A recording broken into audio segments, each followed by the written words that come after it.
Okay, isa na namang lesson para sa differential calculus.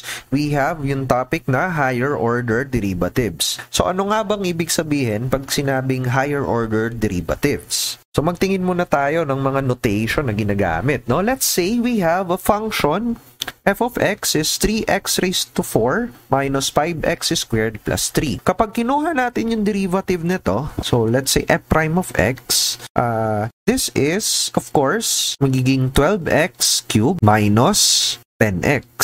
Okay, ito ang tinatawag nating first derivative. Ang notation niya, of course, yung f prime of x or pwede rin nating sabihin derivative of f of x with respect to x. Or kung y is equal to f of x, syempre ang first derivative nito, that would be y prime. Now, itong derivative na to, kung mapapansin nyo, this is also a function na pwede nating i-differentiate. Okay? So, pwede nating i-differentiate yung f prime of x with respect to x kasi differentiable din tong function na to. At kapag dinifferentiate mo siya, this would be, of course, 12 times 3, that's 36 x squared minus 10.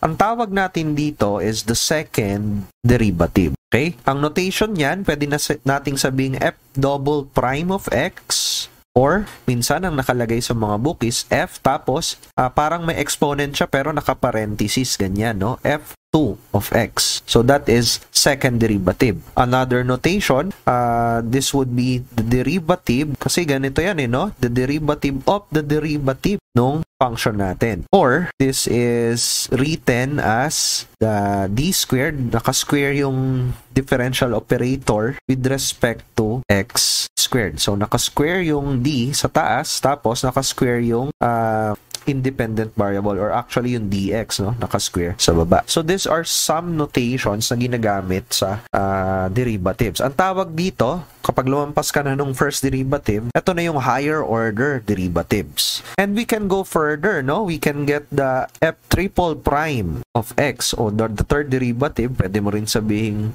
y triple prime or minsan sinusulat yan, naka-parenthesis, no? Hindi siya exponent na f cube of x. And of course, i-derivative mo lang ulit yung second derivative. So this would be 36x squared. Ang derivative nito is 36 times 2. That's 72x.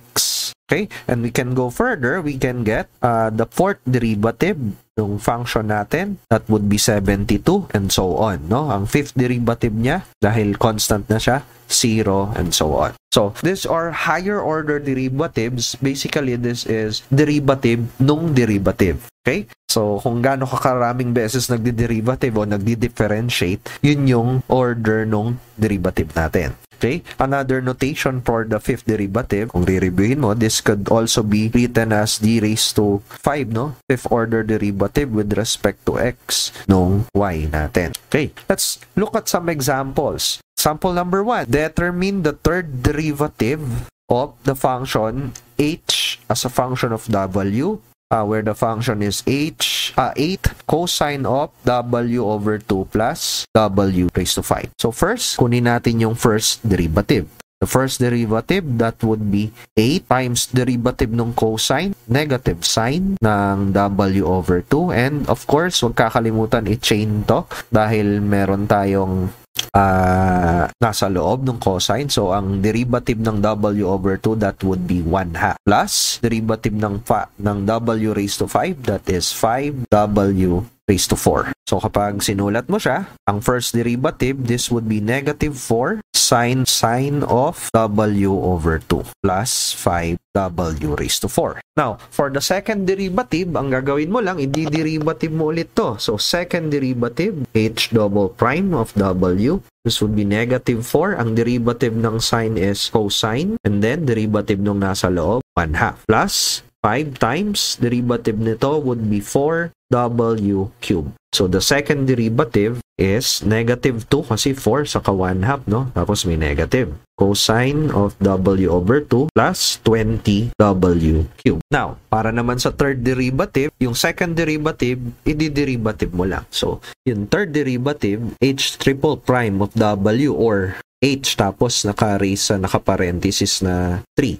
this would be equal sa negative 2. Then derivative ng cosine, again, that's negative sine w over 2. And wag kakalimutan i-chain. Derivative nung nasa loob, that would be 1/2. Okay? Plus 20 times 3w squared ang derivative ng w cube. So, yung ating sagot, third derivative, that would be sine of w over 2. So, makakancel lang yung 2 at 1/2. Then, parehas negative, kaya mawawala yung negative sign. As ito, magiging 60w squared. So, the third derivative of the given function is sine w over 2 plus 60w squared. Example number 2 naman. Determine the second derivative of the given function. Y is a function of x, where the function is equal to the natural log of x cubed plus 4. Second derivative ang hinahanap. So first, let's get the first derivative. So sulat ko na lang dito, y prime. Ang derivative ng ln function natin, that would be 1 over yung nasa loob, x cubed plus 4, times yung derivative nung nasa loob nung ln function. So this would be 3x squared. Or, in other words, y prime is 3x squared divided by x cubed plus 4. Now, to get the derivative of the first derivative, syempre, may kita mo, this is a quotient rule. So, yung second derivative, gagamit ka ng quotient rule or yung y double prime. So, kakopy mo lang yung denominator, x plus 4, times yung derivative ng numerator, which is 6x, minus yung numerator, 3x squared, times derivative ng denominator, of course, that is 3x squared, all over yung square ng denominator. Okay, simplifying, of course, we can simplify this. Ito ay magiging 6x raised to 4 plus 24x minus 9x raised to 4, then all over x cubed plus 4 squared. So, ang ating second derivative, this is 24x minus 3x raised to 4 all over x cubed plus 4 squared. Pwede na to. Ito ang ating second derivative for example number 2. Example number 3 naman tayo. Determine the second derivative or yung y double prime of x. As you can see, yung example natin is naka-implicit form. So, ang gagawin natin, mag-i-implicit differentiation tayo. So, i-differentiate natin to implicitly. We have 7 times ang derivative ng 3x ay ng x cubed will be 3x squared plus 7 times ang derivative ng y cubed with respect to x. Again, we are getting the derivative with respect to x. This would be 3y squared times y prime is equal to derivative ng 4i, 0. Okay. Now, if you simplify this, pwedeng makancel yung 7 at saka yung 3 kasi equal to 0 sa kabila. So, this would be y prime is equal to negative x squared over y squared. Now, para makuha yung second derivative, magdi-derivative lang tayo ulit. And we can use the quotient rule. So, we have y double prime. Derivative ng y prime is y double prime equals negative. Gagamit tayo ng quotient rule. Copy yung denominator, y squared, times derivative ng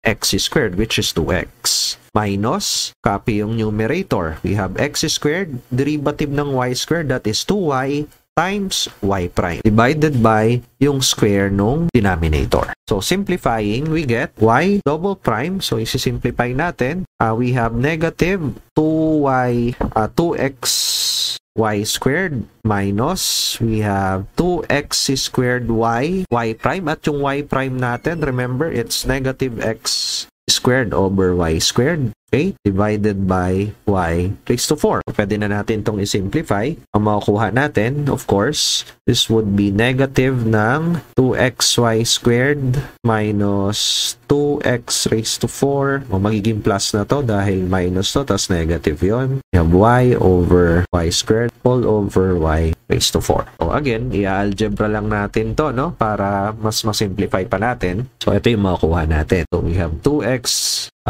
squared, 2x over y squared plus 2x raised to 4 over y raised to 7. So, sorry. Ano pala to, no? Y na lang to. So, this becomes y raised to 5. Ayan. So, y over y squared, y na lang. So, ayan, pag sinimplify mo, ganyan. Or, we can actually extract, no? Yung 2x over y squared. And you are left with 1 plus, let's see, this is x cubed over y cubed. Yan. Or, let's see. So, ito yung derivative for example number 3. Example number 4 naman tayo. Determine the second derivative or yung y second derivative with respect to x. No? Y is a function of x of the following expression. E raised to y plus 4x is equal to y cubed minus 1. Again, this is an exercise in implicit differentiation. So, differentiate natin para makuha yung first derivative. We have a derivative ng e raised to y. This would be e raised to y times derivative ng y.